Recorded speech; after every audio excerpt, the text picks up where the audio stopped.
It's gonna be awkward. We're back. I'm not. Z's not. We're doing this. We're talking. Z didn't even have his mic ready.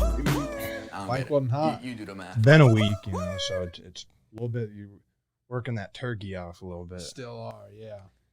Well, happy Thanksgiving for those of you that missed us on Thanksgiving. We didn't do one obviously because it was Thanksgiving. Yeah. Well, and also too, happy Thanksgiving to the people that celebrate Thanksgiving. I mean, Canadians do it, I think, at a different time. Oh, they do? Yeah, everyone's got a different tradition. But It's arrogant of me to think that they don't, but it's very well. It's not arrogant. It's just American. yeah. Wow. Either way, we're pressing on with another week, Press on another week. and we're happy to be here. Always. We appreciate those that are also happy to be here, listening, Mm-hmm. watching. And if you're new, trying to find your way, feel free to ask any questions if you need help. Yeah. Yep. Anyways, without further ado, let's get in this week. Let's do it. This week is going to be a pretty, I think, open discussion of a week. And I think it'll be a lot of, I would imagine, our experiences together doing this and our experiences solo doing this. And I think it'd also be fun to touch on like just our whole career from like where we started and then how we've ended up here. Yeah. And that's the topic of. Yeah. This week we're talking about working out, but specifically working out as an adult. I lined you up for that and you hit a foul ball. I lined you up for a real bang of a working out and you said, "Been working out, hit a foul ball." It's all right though. Oh no, I don't do that. I don't talk like that. You don't have enthusiasm. No, not like that. But yeah, we're talking about working out, specifically working out as an adult. And just like some things that we've struggled with more so. I think like for me, we'll just get right into it, dude. I think for me, I've realized that like every day I get older, it just gets harder and harder. You know, It's definitely what they say. yeah. Well, it is what they say, but not like. I feel like it's not for the same reasons that people say. I mean, there's a lot that goes into it. For sure. But starting out, I'll go first because I'm older, and started working out earlier. But like I started working out seriously when I was probably like 12 or 13. I had a personal trainer that I worked out with. I was a little thicker in my younger days, and you know, my parents were gracious enough to get me in with a personal trainer to help shed off some of the baby fat. And so that started around. You were getting more serious in hockey too at that age. Well, just for those yeah, that don't like. Yeah, I was playing hockey. You start getting more. That's when you start getting real competitive at like age 12, 13. Yeah, Usually. yeah, you start really going around, traveling, and starting to really play. Do the showcases and whatnot. Mhm. Got to be in shape. Right.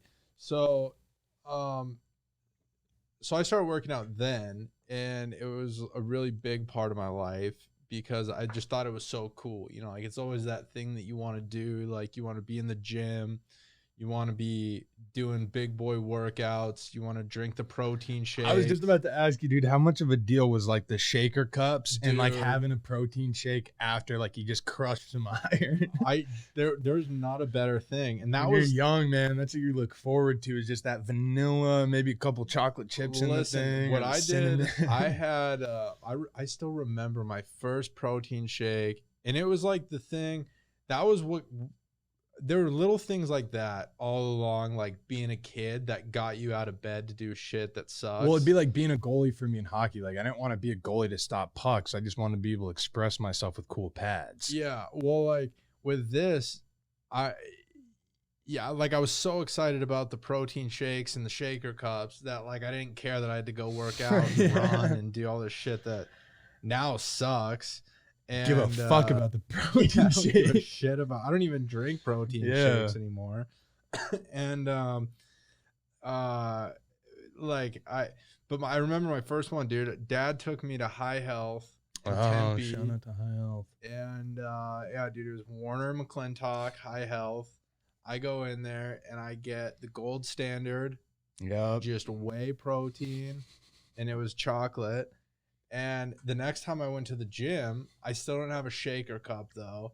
Um, but I remember that my coach, Coach Ethan Banning, shout out to him.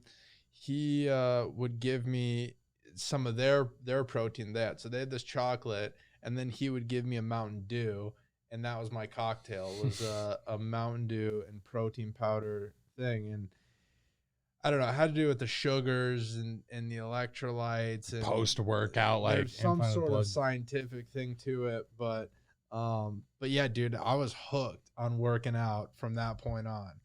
And we would always get to work out with like the college athletes because his gym was at Scottsdale Community College. Right. So he was the head football coach there. And that was where I trained, and so every once in a while there'd be overlap between like my session and then the football team's their session, and I would get to train with them sometimes and learn from them, and so that was cool. And then from there it was a real hockey specific thing for me. Like I really didn't train unless it was team. Like once I spent maybe a year or two with Banning, and that was good, but then I moved to Colorado. Well, before that, though, real quick, I remember because I hadn't started working out yet, and this is still my age, but that in between of working out with Banning was kind of that era to where like all the state rinks started plugging in their own gyms. So whatever team you played for, you got to go do like, I remember you were doing that like The CrossFit stuff at Ocean or Arcadia. Yeah, so to backtrack to that, you're right. It was the hockey team workouts. Like I only worked out with my team, and we would have gyms at the rink usually. And you just do it after practice or before practice. Yeah. And so that Whatever was itinerary called for. That was that. But then when we moved to Colorado, it became a big thing again because there was the off-season training. And off-season training really wasn't like a huge part of my world until I got to Colorado. Like it was always recommended, and all the coaches would give you some sort of like a Word document with some shit on it. Yeah, just like things that you got to do, like 3-ring binder. reading, Yeah.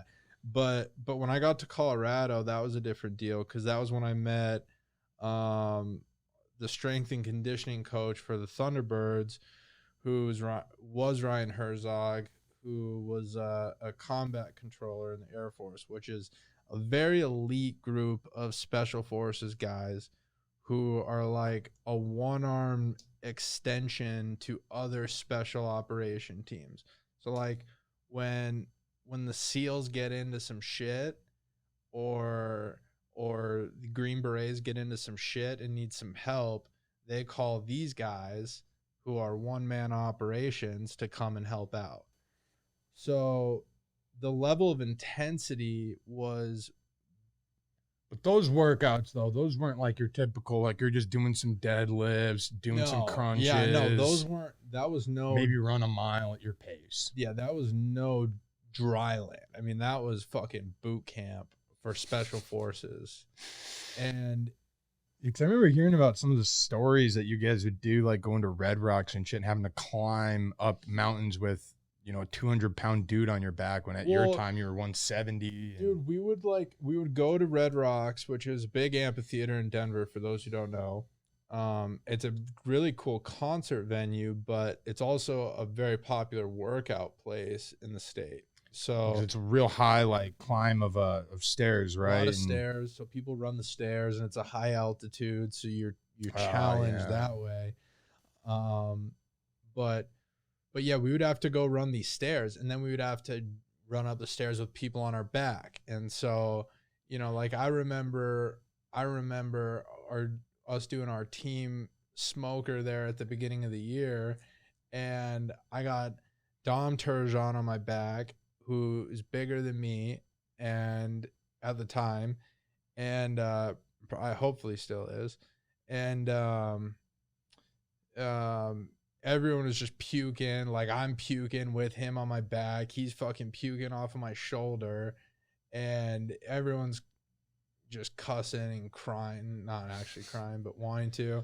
And then we would do, like, in the off season. That was just that was preseason. But then, like, in the off season, the summer times, we would do it where, like, we would go to his gym and we would do our workouts there. And those were more intense, like with the lifting and stuff like that. During the season, it was mostly calisthenics and cardio. Just trying to keep our bodies healthy throughout the year. But then during the off season was really when there was the strength and the conditioning that went into it. And but we would go to Red Rocks like I think it was every other Friday, and we would do the same thing where we would go up the stairs, run up the stairs, and it was always right after a concert the night before, so it just smelled like stale beer and vomit from people throwing up and partying. And so that made it elevated our throwing up by like 1 million. Smelling everybody else. But there's two big stories that I like were huge for me from that time, like the Red Rocks era. There was one where we got kicked out of the amphitheater part because we were cussing and being too loud and just carrying on. You know, we're all between 16 and 18 years old at various levels of elite hockey players. And I mean, there's just bad words flying all around this amphitheater. We get the boot, and Zog was not happy about that.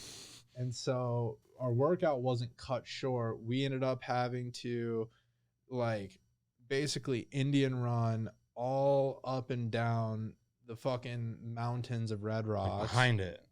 And what that is like you're in a line of people and the guy in the back has to sprint all the way to the front of the line. I fucking hate Indian runs, dude. And then you're maintaining a jogging pace. And so then once the guy in the back gets to the front, then the next guy who's at the end has to haul ass to the front. So we ended up having to do that. And this guy having a heat stroke. And we had to carry him back down the mountain till we could get him to like an emergency vehicle. But it was a shit scary time.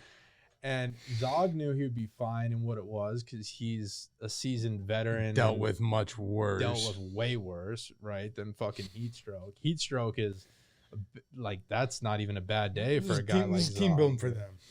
And it was healthy for him. Glad it happened. So he knew it was fine. But then afterwards, we just went for pancakes. That was our thing after Red Rocks. And then this other time, this was like an invite only deal that he did for some of the guys, and it was like we were given very, very minimal information other than we had to earn a spot, and it was going to be very difficult. That was all we knew, and we had to bring materials with us, whatever we thought would be helpful.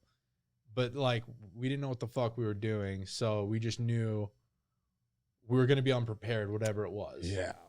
So, anyways, we show up. He was setting you up to kind of fail. Yeah, oh, yeah, he's fucking with our heads. And we get to Red Rocks, and we start our journey, and we're all thinking that we're just going to be running stairs and it's just the normal shit. Maybe he'll take us for a hike and we'll camp out and it'll be like this cool survival thing.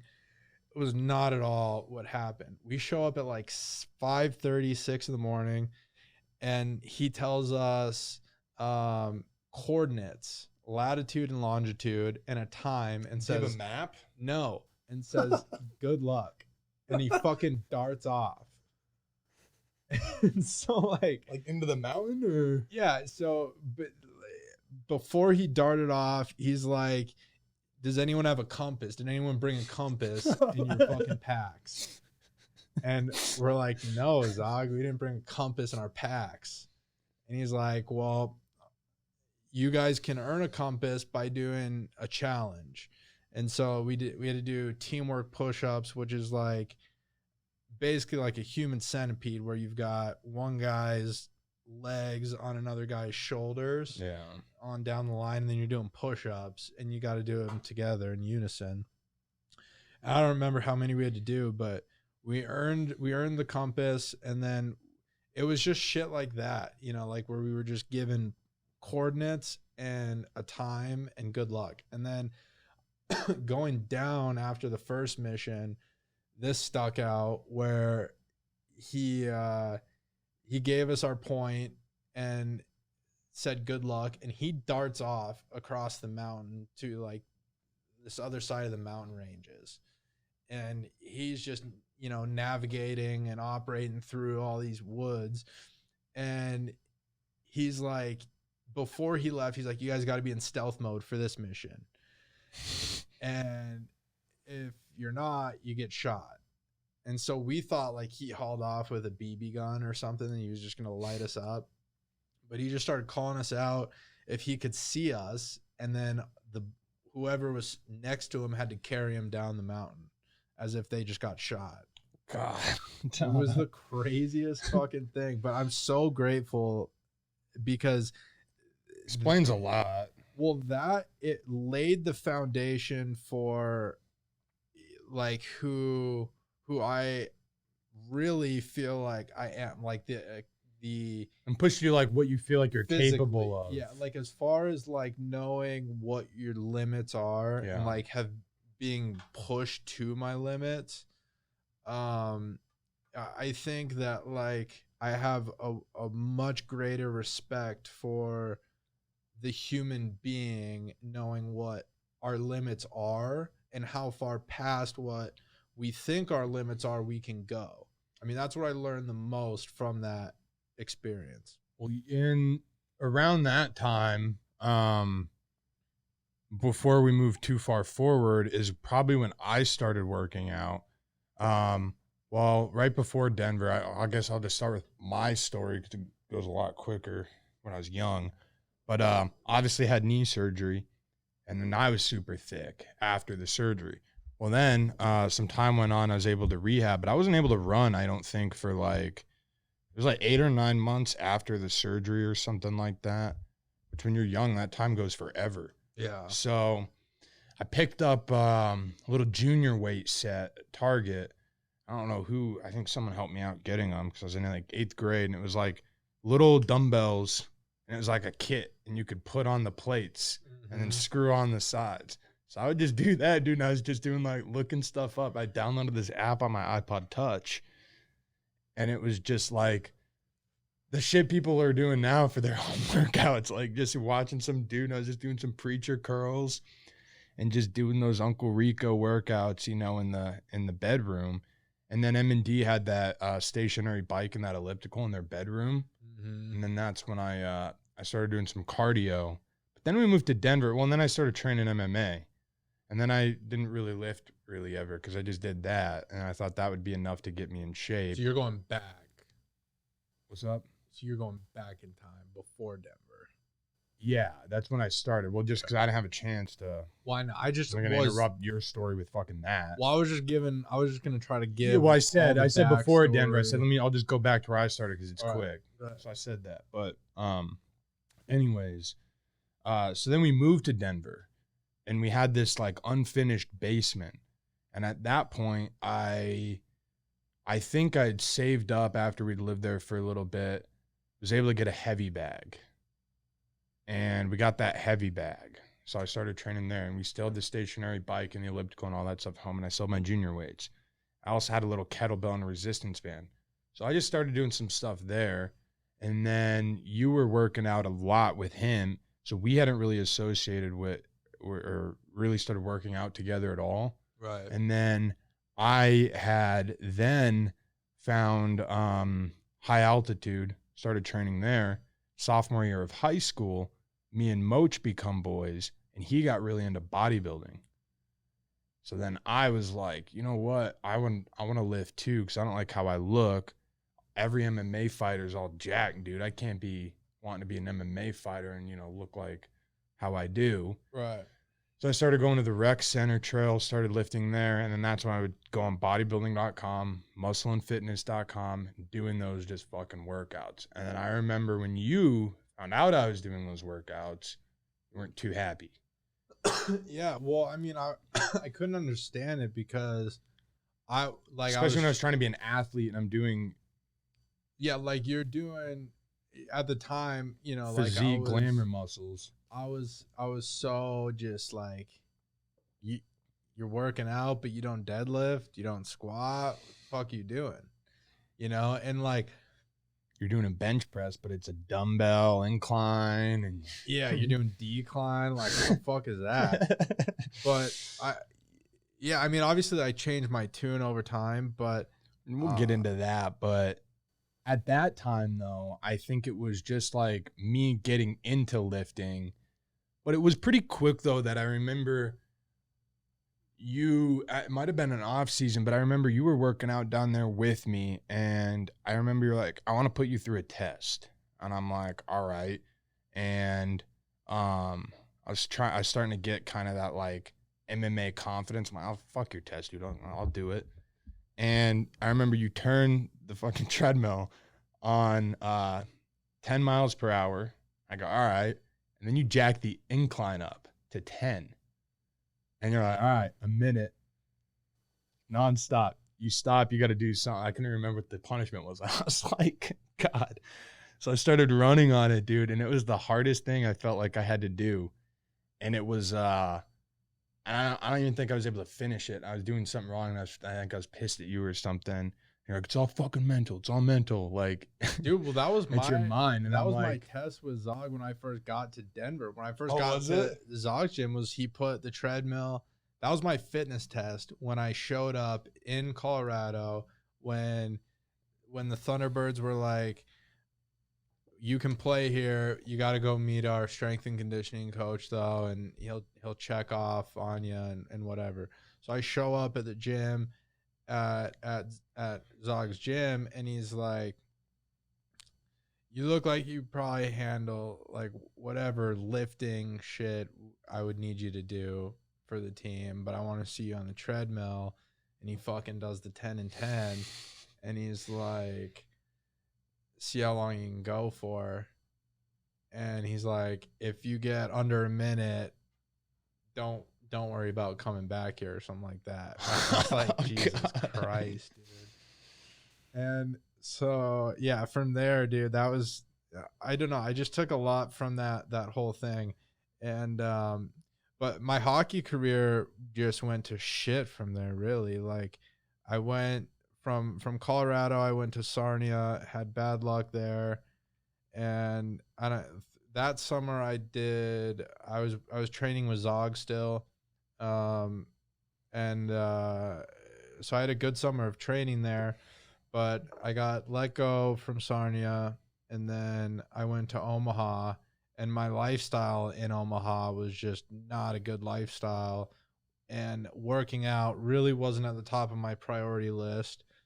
And then that summer was when I started to work out with you at the rec center, and was more interested in the bodybuilding stuff. And I don't know, I just had gotten like fairly checked out of the whole hockey world. And you know, my career was ending, and I needed something else.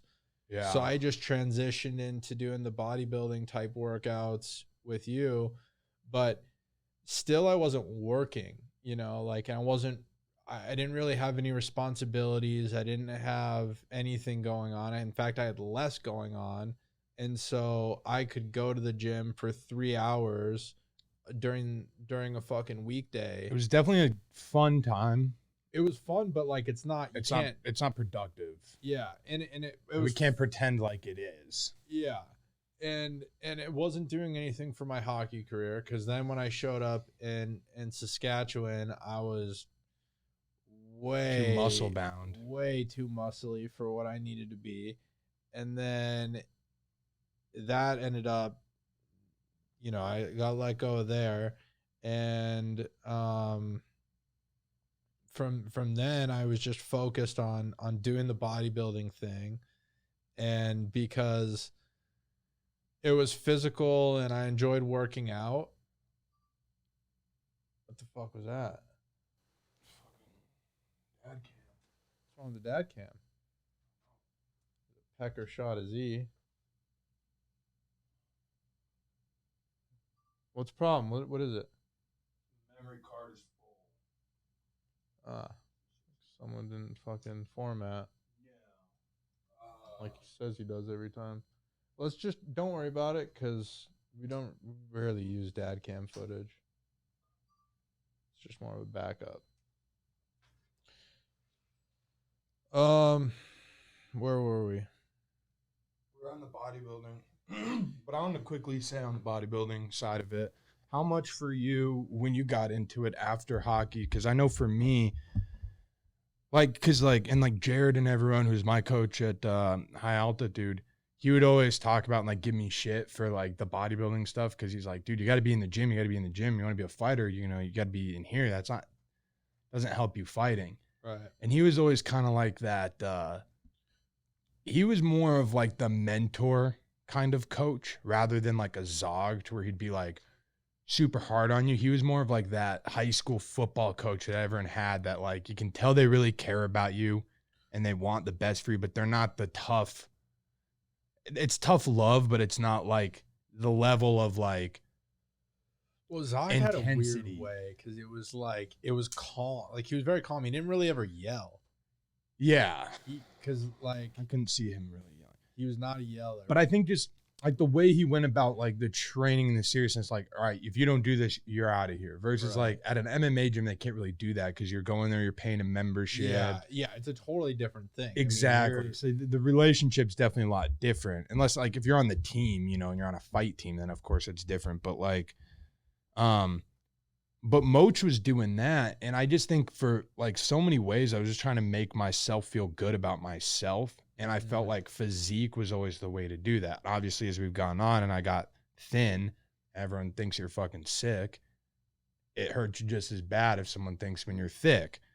So, yeah, it's not about that. And I think for a long time, I was so upset with how I looked all the time that I was just trying to be happy with how I looked that I would do so much of the bodybuilding because MMA, it's a great workout, but if you just train, striking for an hour one night and you're doing like an actual technical class or you're doing technique and then you do jujitsu, I never noticed program. Exactly. It's not a weight for loss some program. people it is. Like if you have a lot of weight to lose, and I'm sure I did, but it wasn't like even like when I was 250, I was training every single day MMA, and then the minute I started doing like these kettlebell flows and changing things like up, if you're a 600 pounder, dude, just fucking going to walk on the street, you lose 20 pounds. Yeah. So it's all relative, but yeah, I mean, nonetheless, I think it was that though. Like, and I wonder for you, did you get into it just because you wanted to just feel better, not even about your look, because at that point you looked fine and you'd been thin and you were just getting bigger, more muscle. But I just think that there is a rewarding feeling that you're in the gym for 3.5 hours and you're getting the pump, and then you see the results quicker. Dude, I feel like it wasn't for me at all. It was, sadly, there was a short minute where I wanted to be the next Rich Piana. So you want to be the next Rich Piana. Yeah, dude. And I thought that was going to get more of a laugh out of you. But yeah, I stumbled upon a Rich Piana video. Well, it would, but it feels kind of real. And especially now that he's no longer with us, it's kind of sad. I mean, because you're my brother, and I'd hate for like that story. Well, I didn't know. First of all, I didn't know anything. And I didn't know where it was headed. I didn't really know the fucking history of it. I didn't understand a lot. It was just a new thing for me that was like, it was a new sport that I didn't know about before, really. I didn't ever view it as a sport, and I didn't know anyone who'd ever done it, and for someone like me who just got burned, I felt like with hockey, like I just needed something new to do that would take up my time and that was it. I mean, I stumbled upon Rich Piana, who's this giant bodybuilder out of California, and he was tatted, from head to toe, and he he was an ambassador for this supplement company Mutant. I really liked what Mutant the company was up to. Well, and I would say that era is really what, in a lot of ways, got us to want to do what we're doing now in a lot of ways in terms of content, because the bodybuilding community killed the YouTube space and Well, I think content. a And I think lot that's of what took over for us. a lot of communities did. Like there are a lot of, it depends on who you ask, but like the fitness industry in whole just became so viral between all the social medias. But like the bodybuilding community, especially Mutant, between bodybuilding.com and Mutant, there was so much good content out there, whether it was videos or articles or blogs or plans, whatever it was also accessible. And like you see these dudes who are all giant and tatted, and all they do for a living is work out for 3 hours a day Yeah. and eat. Like, okay. Well, and that's the thing too. I think in coming from the type of training, and by no means is bodybuilding easy, but I will say that there's a reason why I started doing bodybuilding lifts, because I'm definitely, it took me a long time to really appreciate the grind and the difficulty a lot of the strength and conditioning type of workouts. When you have to mix your endurance and your strength and your mental and all of these things, it's so difficult, and you're drained at the end of a workout. And after a bodybuilding workout, you feel a pump, you feel kind of fresh. Depends. I mean, like to do it at the highest level. That's different. But the way we were doing it, or the way I was doing it, like you go in and do, I'll say this, 15 reps, 3 sets of 15 and a smaller weight on curls is a lot easier than 3 sets of 4. 3 sets of 4, the really heavy weight. Sure. But at the same time, like when you're at the highest level, I mean, it's just, it's crazy. And that was something I didn't realize when I got in. Because there's a powerlifting element to it that they have, but. And like overall, the community is very, very, it's a very strong community, no pun intended. And, like that's just something I've always struggled with, is like really strong, tight knit communities since hockey. Like, cause hockey was, I mean, there's not a tighter community than hockey in the desert. Yeah. And then like, I just don't really, I feel uncomfortable in communities now. I do too. I mean, because I think that like as we've talked about it in lifting, so from bodybuilding on from there, is when we were both, I think, at that point where we started working out together again. Well, I had fully, I'm done with hockey at this point. Yeah, and you'd gone full bodybuilding. Yeah, and we're moved back here to Arizona. Yeah. But you were still in high school? Yeah, so I was still in high school. When we moved back here, I was a junior finishing up.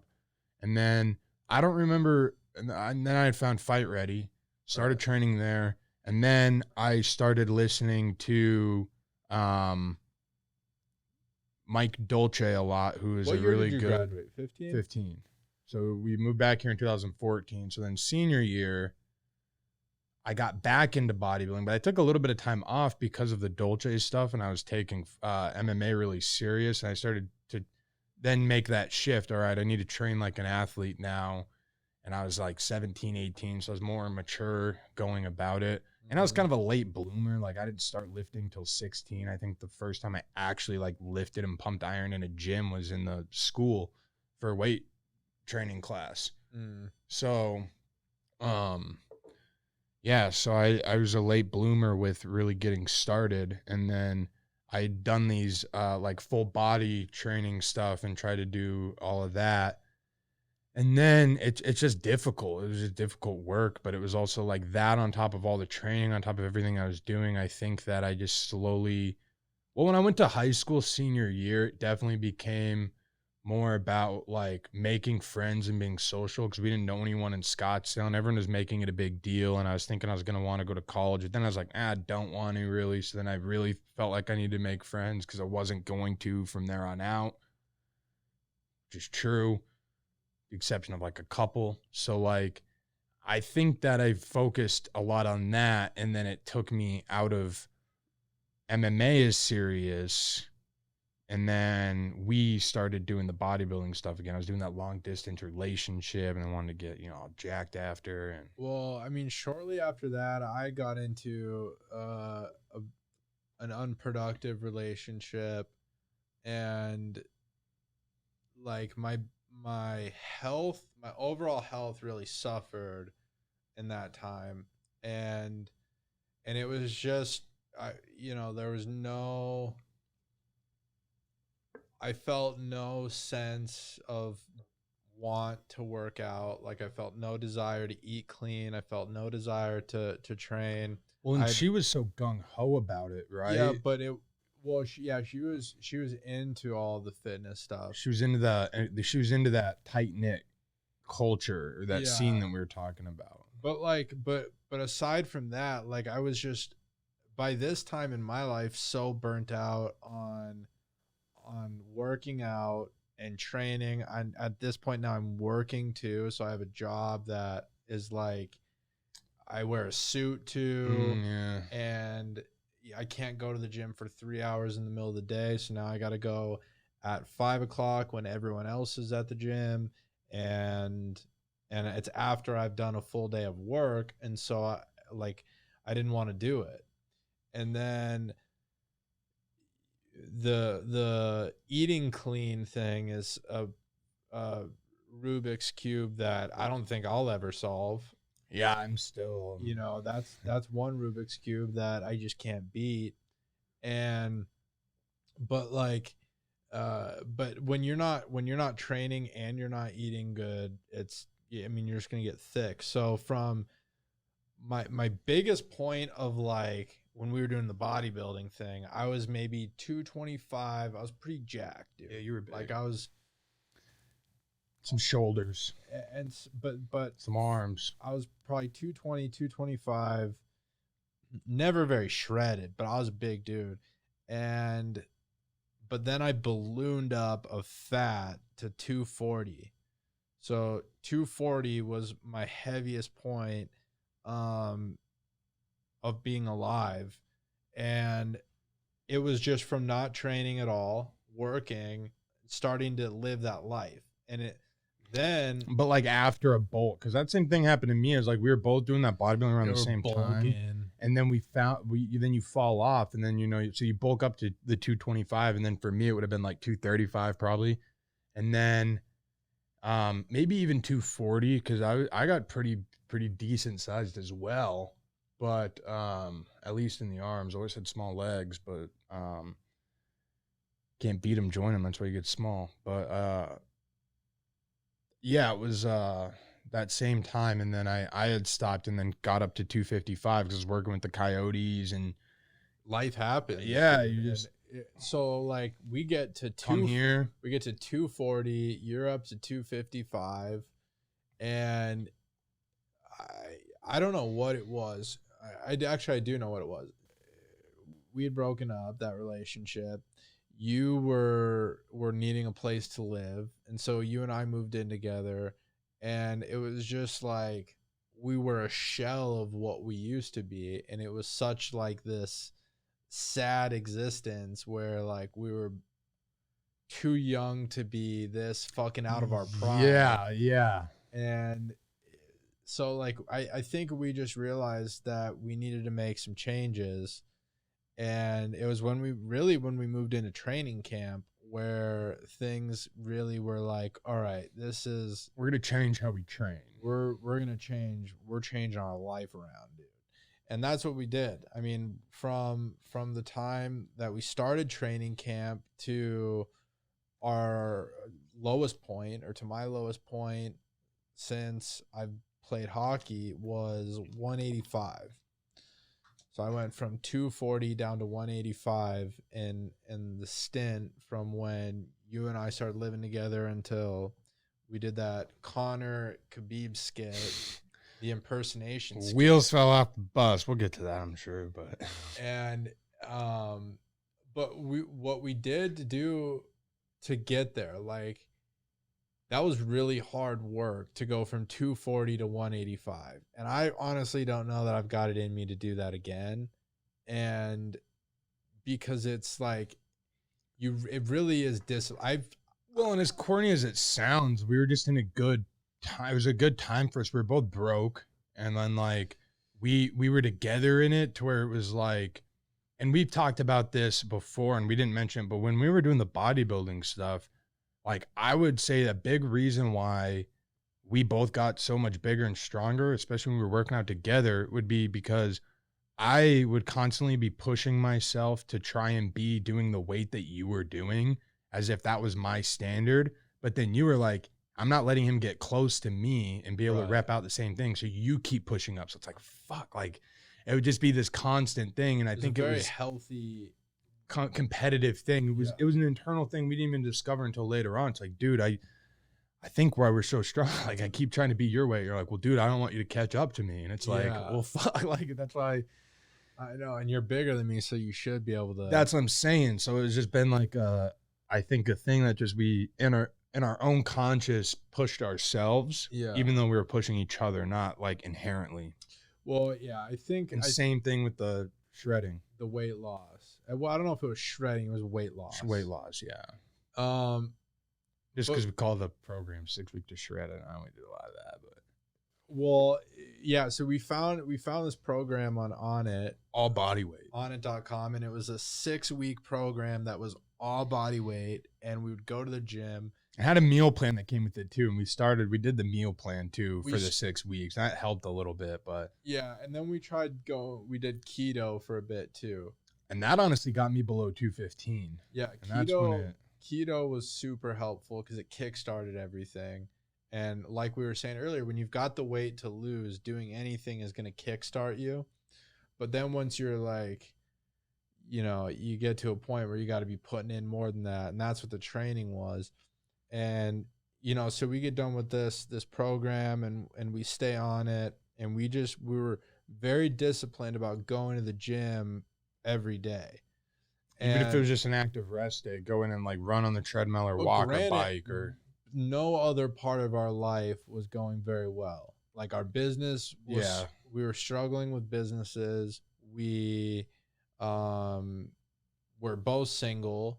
Well, I think, depending on when we're talking about, there was off and on, but definitely not a healthy relationship. I mean, you weren't in a good. Yeah. So I had a lot of off and on. We were. And also our house was so fucking disgusting. Our apartment was so disgusting. We wouldn't even let anyone over there. So many other parts of our lives fell apart when we had to commit so much to our health and our bodies. And that's why I say I don't know if I could do it again, because I'm just not in that place. I know what I had to sacrifice to get back down. I don't I've got a family now, dude. Like, I can't let the fucking house get as dirty as training camp got. I can't go back to that mentality of like, I don't care about anything except for getting this fucking weight off. And that's where I was, and that's why I had so much success with it. But as time goes on, like, that's not a sustainable practice. You can't be in training camp mode all the time. And that's where I've struggled to this point of like, obviously I'm heavier than 185. I'm right now probably at like 200. Yeah, and I would say I'm probably to scale, which is, it's funny now that we both kind of got down to a relative, like we were the same size to scale, which we've always kind of been in some ways, at least post, puberty and 18, like in our adult life, we've been pretty much to scale. So like your 230, 240 would have been like my 255. And, Right. you know, your 185 is my 205. I mean, I'm not where I want to be. No. I've Me got neither. I've got a ways to go, but I'm not in as much of a hurry to get there as I was before from this stage. Like the Well, because we didn't have this yet either, and we're so worried about well, we growing did. this. No, and, we did. well, But it was the skit that we had tail to on, make. yeah, them but we wait did for. that. We did that skit like 4 months into having the show. I know, but like I was probably about here at 195, like 200, 195. And then all of a sudden we get this idea to do this skit where we got to suck weight. And We I didn't got even to, have to. We just chose to.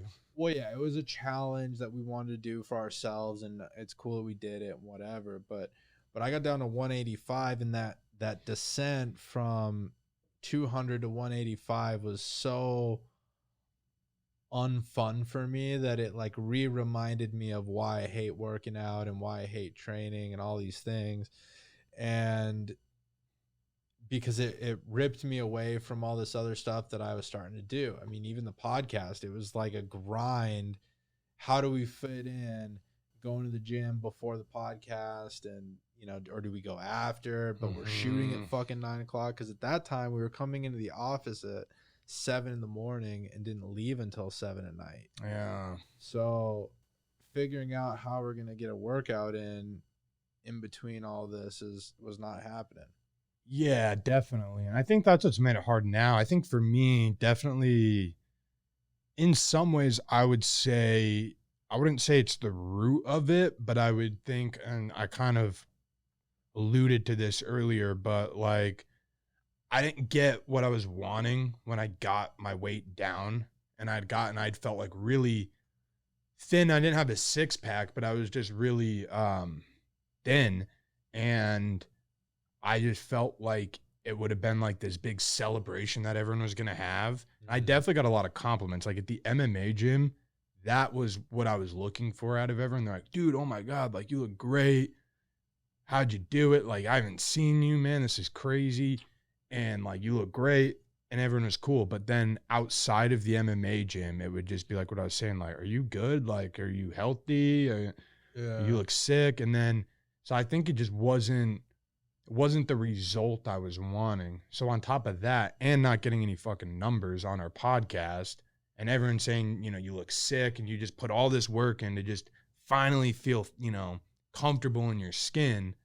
Just for that, I was kind of like, dude, fuck all this, man. It's like, who really gives a shit? Whether you're thick, whether you're thin, you're either too thin, you're either too thick. If you're too jacked, it's steroids. If you're, Too thin, you're sick. yeah, it's just there's I've never gotten to the a perfect point- size for I've gotten to anybody. the point recently, like within the last month or two, where I can physically feel the difference between me when I work out versus when I don't. Me too. And like I've always said, like I would rather work out than not work out, but that's just because of who I've tried to be over the years. But like, Right. but really now, like I feel now I've committed to training at least 3 or 4 times a week. Yeah, and that's what I've been trying to do.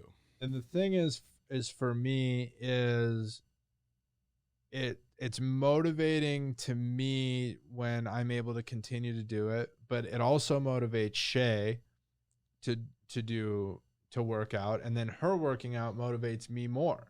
So I'm getting a double motivational whammy here. She's getting it. It's a productive thing, but the secret sauce for me is being able to do it at home and not go to the gym, especially during this time. I mean, gyms are they open or are they closed? Do you have to wear a mask? I don't fucking want to do that. And Just rather be at home. yeah, and like I don't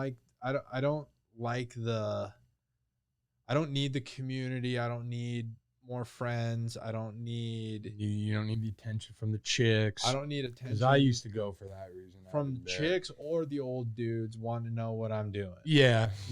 And because that was even more of a thing. The old where dudes like, that want to know what you're doing and you're they're not trying going to to do it. You're just trying to work out. And they're like, well, what does that help you with? I mean, what's that? You're doing this. Yeah. And I get it, There are but some like guys that were cool, and I'm trying to get this done, dude.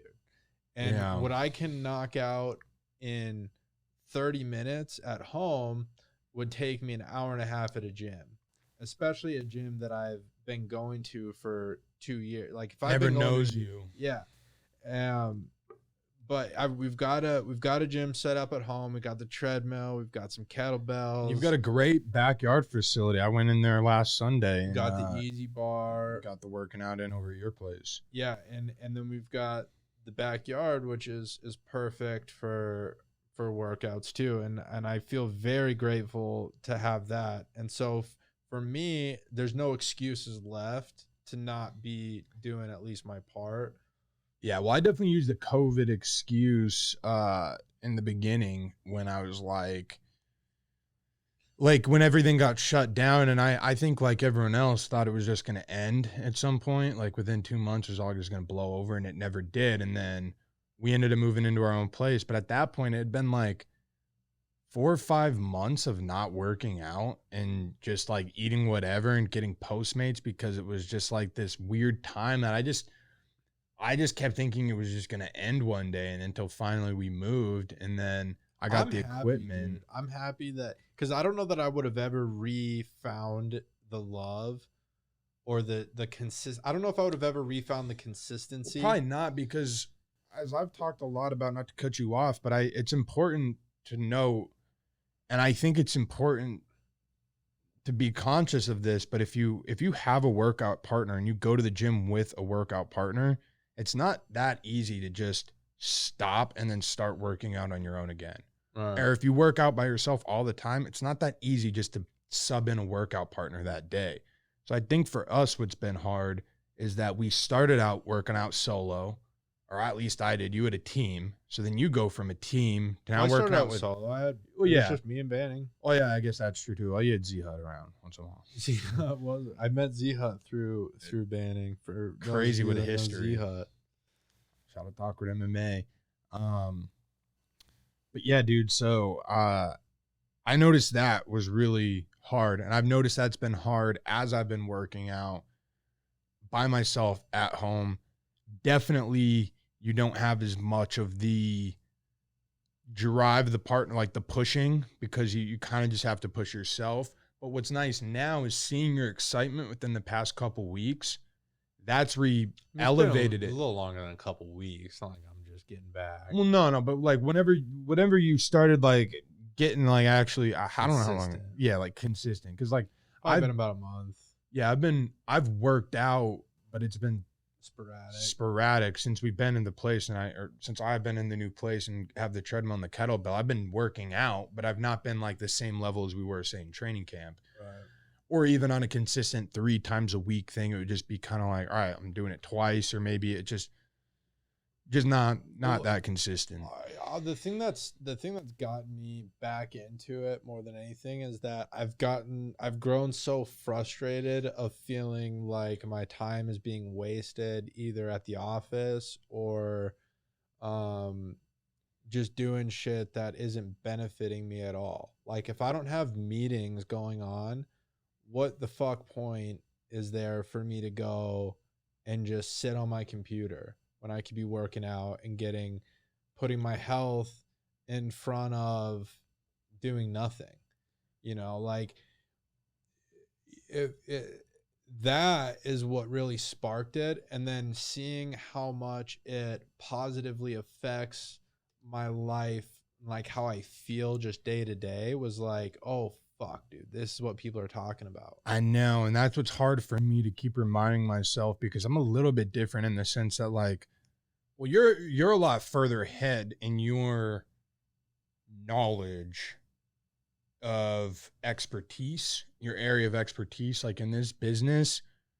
Not really anymore. You can really, like, there's always things you can learn, but like, you know, it's A is B elite. It's A is B elite for a reason. So the financial planning, like you've already done all the hard learning, right? Versus as for me right now, and all of the avenues of things that I'm trying to do with, whether it's like filming or whatever, there's parts of shit that I feel like I'm terrible at.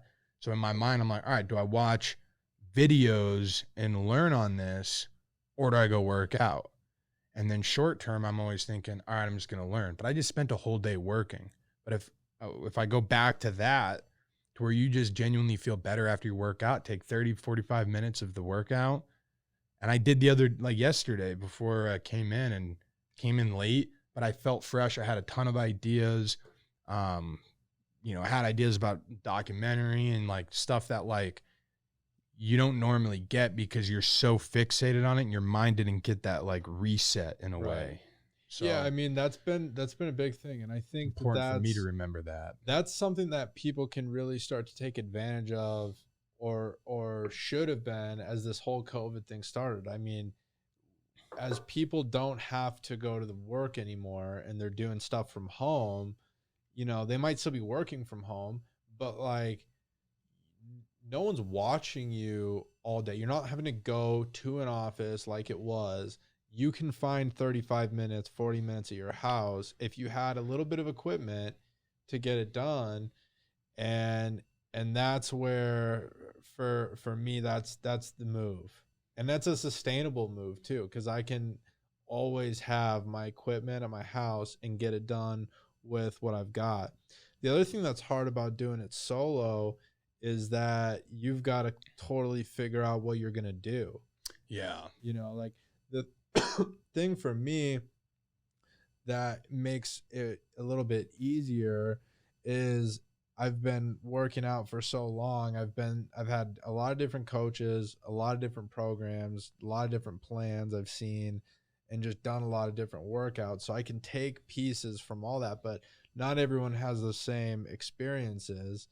And for like you and I was the one that would usually come up with what we were doing, unless we were following some other plan that we got off the internet. But when the kettlebell stuff usually too. Well, yeah. So balls deep in the kettlebells. Still am, but ultimately it's just, for me, it's getting it in where I can and knowing that I've got to do it at least 3 or 4 times a week. And I'm not Jocko Willink. I'm not pretending to be. I don't, I know that maybe someday I'll get to that point of working out where I'll be as religious to it, where I'm up at 4 o'clock. Well, maybe one's business is at a certain point and it's not Mark so. Wahlberg. Yeah, I'll get to a Mark Wahlberg state with it. But like at this stage right now, something I know for sure I can always do 3 or 4 days a week. Yeah, I think it's tough for me that, well, not like I have a lot of the experience to where like I know like what I should be doing or like what I can be doing and mixing it in. I think what's been tough too is just figuring out like, all right, the difference between actually doing it and then just thinking about doing it. Because I think about doing it all the time and I'm ready to go and real excited to do it. Then when it comes time to do it at like 5:30. So I think that's another point I wanted to bring up, was mentioning the time of day working out as an adult with your work schedule and when your work changes. Because like when we were in training camp, I was still working, but my work wasn't that mentally straining. It was more process driven and everything like that, versus now I have to use my brain and creativity so much. And when I go home, I want to just play guitar, release, and then I end up playing for like hour and a half, 2 hours. I'm like, dude, it's fucking 7:30, 8 o'clock. Yeah. Not happening. Yeah. Well, I mean, and that's a discipline. You start having a kid, and then it's not a discipline issue. I mean, you have a kid in the mix, and he wants to work out or play guitar. He wants to play and do his thing, and he wants you to be a part of it. And you better hope you already worked out today, because it's not happening if not, because you can't say no to the kid. Unless you, I guess unless you do it like, there's those guys that do those late night, you see those guys running on the street, at 9:30 at night. But like testy times for that. And also, yeah, and then, but like my gym is located in the bedroom next door to Gregory. So like I can't do late night or early morning right now. But it's okay. I mean, I have a flexible work schedule, fortunately. I know some people don't, but during this time, you probably do.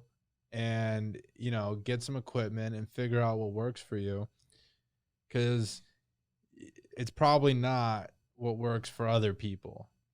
Like you Right. can't just say, "Oh, I'm going to follow Mark Wahlberg's program 1-to-1," because you don't have his life. I mean, it's his training. Anyone's training that's successful with training is built around them. They don't build their life around the training. Yeah. They build their training around their life. And the more that I feel that, the more that I think about that, the more I take ownership of it. And it's a thing of like, you just figure out, you strategize in your head, like, all right, I've got this meeting at this time on this day, so I've got to work out earlier in the day. Some days I can work out later in the day and it's fine at 5:30 or 6. And then some days I gotta leave the office early so that I'm done before Shane and Gregory are home. That way I'm ready to be in dad mode. So it's just finding that out, but don't be so hard on yourself to say, I've got to be in the office all day. I've got to be doing this. If you're not doing anything that's valuable. I mean, for me, I was spinning my wheels the time if I wasn't meeting with clients or writing. Well, and right now it's like during it's these so hard. I times. mean, we talked about it a few weeks ago on Yeah. the What's Next. Yeah. We've talked about my frustrations and where I've been, and it just doesn't seem like a good use of my time to sit around and do nothing when I could at least be working out, at the bare minimum. Well, and I remember too learning from a chiropractor years ago saying that like the human body's only supposed to be sitting for like, I think it was like 6 hours a day tops or something. Yeah, I mean that's a Or, lot. no. That's not a lot. We do more than that. Yeah, I know, but I think you're supposed to even have less than 6. I can't remember the stat, but it was something crazy that like, and you think about how long we just will sit all day. It makes sense why our backs are fucked up And then all we that. go home and we sit. But you can't. We sit on the couch. We sit wherever, and it's just a day of sitting. So like when you're an adult, you don't even get to go home from work or school. Just got reminded to stand. Like when you're a kid, you get off of school and you go to your sport. You got recess too. Like we don't have recesses. Versus when you're an adult, dude, you're cooped up all day, and then you got to go home, and then your world is sitting on the couch, sitting at the dinner table, and then going and laying in bed. Yeah. You might get a couch surfing session in between, but that's no way to live, dude. I don't like that for myself when I'm living that way. And so that's why I think ultimately I really feel like this is it. This is the time where I've figured out how I'm going to make it sustainable. Especially with the schedule now and our lifestyle the way it is today versus before when you don't have as much going on or everything's just a shit. Yeah. Well, you just really got to tailor it to your life. And, Yeah. And when you can't let a dog walk you, but it's an important part of life that really is, I think, too often overlooked is exercise. You don't have to be a bodybuilder. I don't do any bodybuilding workouts anymore. I mean, we do. I'll tell you right now, what I do is I'll do an exercise of a double kettlebell exercise, and then I go right into a single kettlebell exercise, whatever I think of, and then I go to a body weight core exercise of some kind, and I do 4 or 5 sets of that, and then I run on the treadmill for 15 minutes. So it's just what works for me right now with what equipment I have.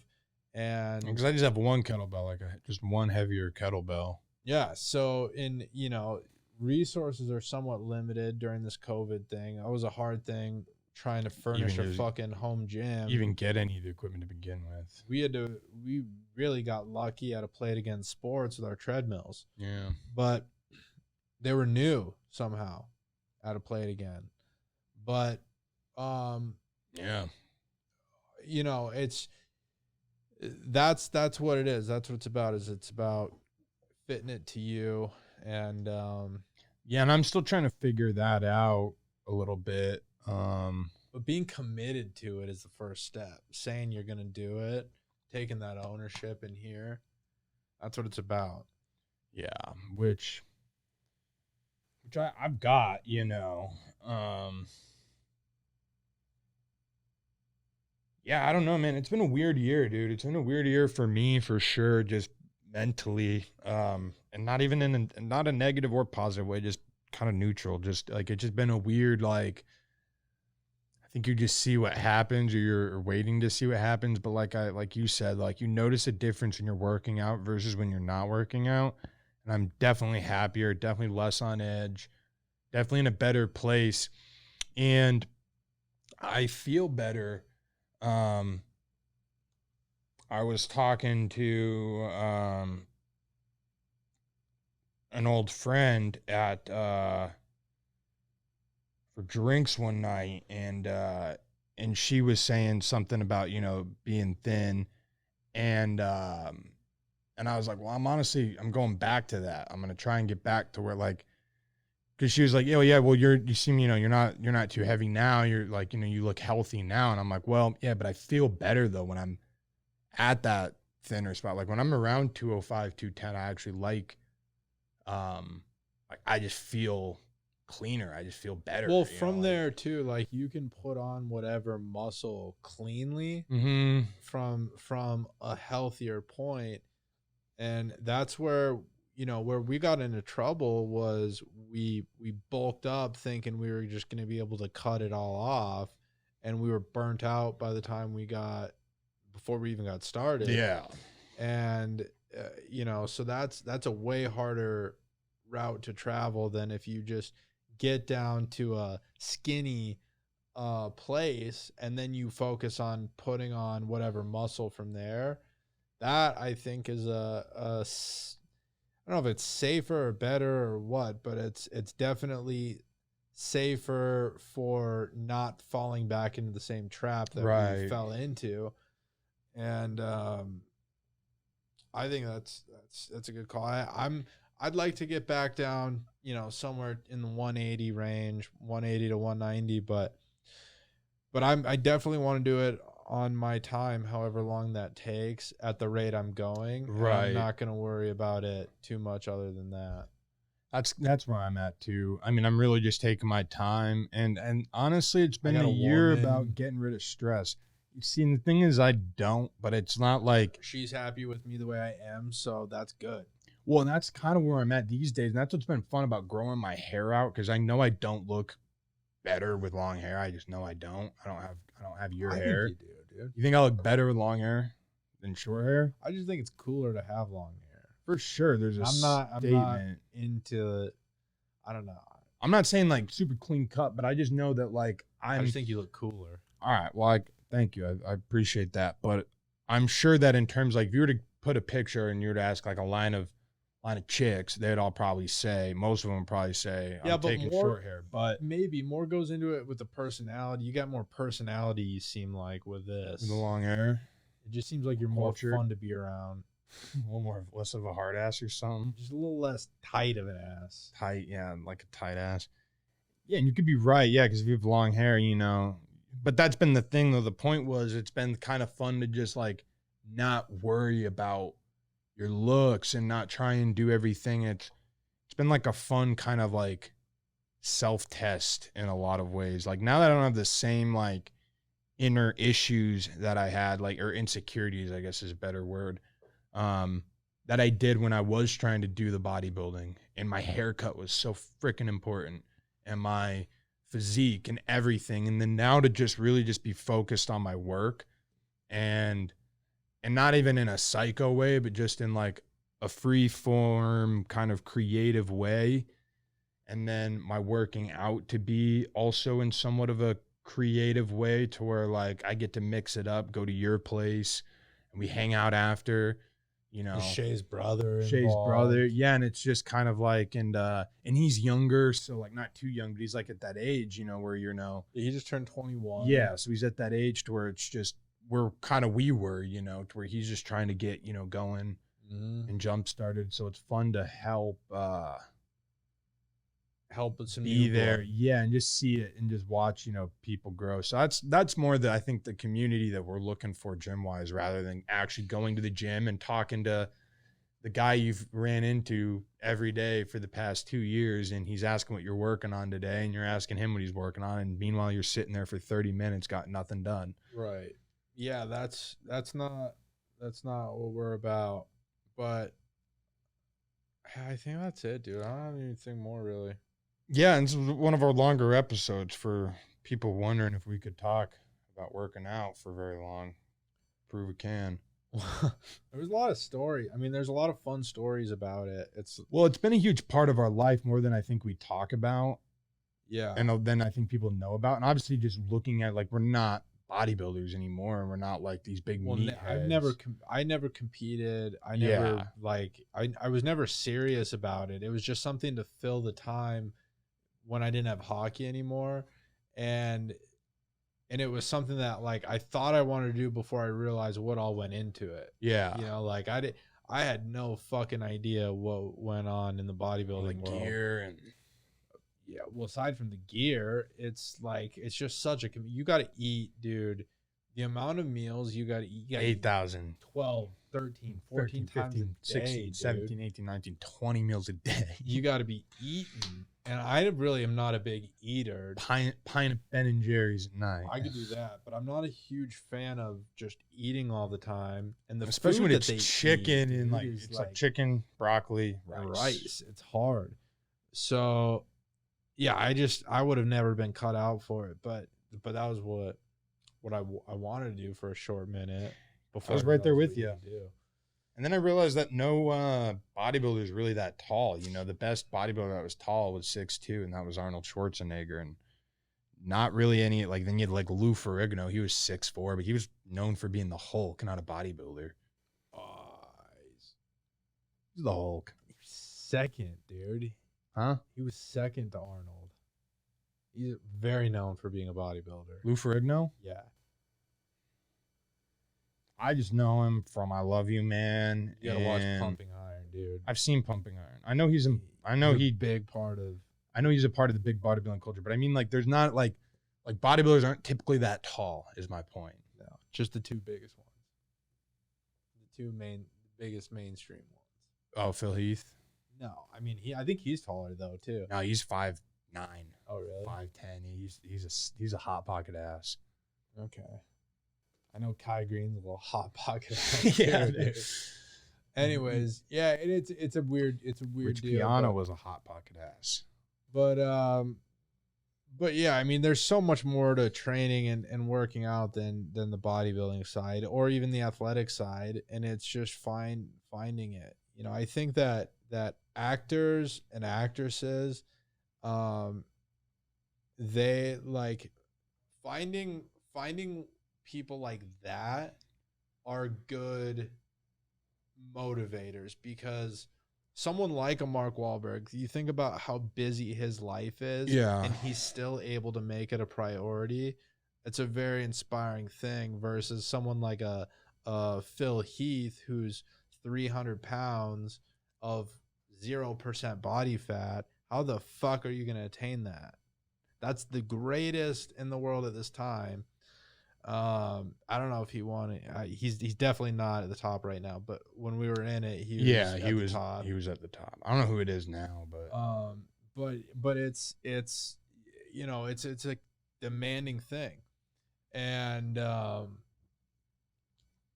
but you got to just train how you want to look. I think that's a big thing. how you want to feel. And then how you want to feel. And I think a big part too that a lot of people sleep on is the mobility side of things.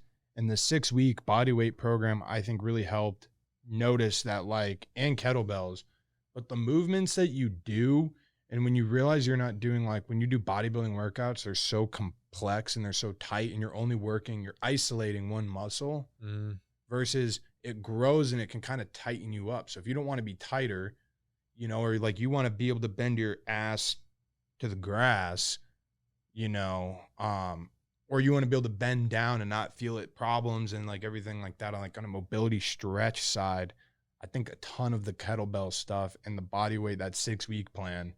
I know that's been a big part of the whole weightlifting world, like just working out world as time has gone on. Like I know that there are even bodybuilders doing yoga now. Yeah, that's true. It's definitely changed a ton since when we were really into it, but all parts of it, not just bodybuilding. Right. I mean, it's like the athletic side of it is so different now than it was. Well, now mental training is a huge deal for CrossFit, pretty much everything. Yeah. CrossFit really changed the game in a lot of ways. But yeah, dude, I mean, I don't see like me joining a CrossFit gym or an Orange Theory gym or any of that sort of stuff. Just doing your thing. Be sustainable. I see me doing it this way, and you know that eventually building up a really dope home gym like a Mark Wahlberg. Yeah, or a Chris Hemsworth, one of those guys. And it's not a bad plan. Because I know I can do it, and I know it's sustainable, and I know I don't have to worry about other people. So that's what I'm about. All right, dude. Are you ready to? Yeah, it's been a juicy episode. Hopefully, we inspire people to go. Well, at this point, I'm like, fuck, dude, I gotta go work out. I didn't do it yet today. Actually, no, it's an off day when I did it yesterday. So today's an optional day. Must be nice. Oh, is it? I'm just kidding. What'd you do today? A fucking 8K? Yeah, I ran a fucking a 26.2, dude. That's Did you put the little sticker on your car too? I did. Nice. All right, dude. Let's shut her down. Before we get in here too much longer. Yeah, for those of you guys who are tuning in, I'm Jay. I'm Z. And for those of you who want to support the show, check us out on patreon.com/WeberBoys. And you can get yourself a free hat just like this one. But it says Social Awkward on the back. And I don't think what we're Oh, this is? Yeah. Fuck. Well, so same if you font. buy my book, dude. If you buy my book, you can get a hat. Yeah. Is that true? No. We can make it true. You can take a quiz. Use promo code awkward after you take the quiz. All right. No, I'm just kidding. Explain the deal for the hat, because you're. Well, okay. So the ASB Elite hat, you got to take the Money Isn't Real quiz. Okay. And you got to get a certain score to get the hat. If not, you get the free book. Okay. But I guess you could technically retake the quiz after you've read the book and then go retake it and get a hat. There you go. But we need to make sure that you know the history. You know, you don't just get, you know. Yeah. But anyways. And then the Weber Boys hat, though, you got to be a Patreon. Yeah, and that's at socialawkward.com. And that's the $5 tier. So but yeah, we appreciate those of you who support us. And we support you for supporting us. Yeah. Couldn't do without you. Nope. All right. Again, for those of you just tuning in, I'm Jay. I'm Z. And we're Jay-Z. Ho. Cheer. Ho.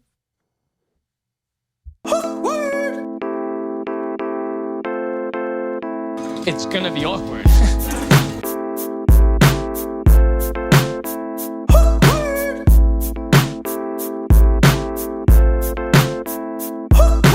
I don't get it. You do the math.